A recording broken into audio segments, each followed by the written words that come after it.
સુરતમાં ઠેર ઠેર લાગ્યા ચાલો રાજકોટના બેનર્સ। સુરતના સૌરાષ્ટ્રવાસી વિસ્તારોમાં અલગ અલગ જગ્યાએ લાગ્યા બેનરો।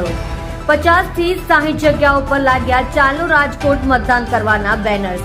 હિન્દુ એકતાની જય સાથે સૌરાષ્ટ્રમાં શાંતિ અને સુરક્ષા માટે મતદાન કરવાની અપીલ કરતા બેનર્સ લાગ્યા। સુરતના યોગી ચોક, વરાછા રોડ, હીરાબાગ, મોટા વરાછા, સરદાર ચોક, કતારગામ, અમરેલી, પૂણા તેમજ અન્ય વિસ્તારોમાં લાગ્યા બેનર્સ।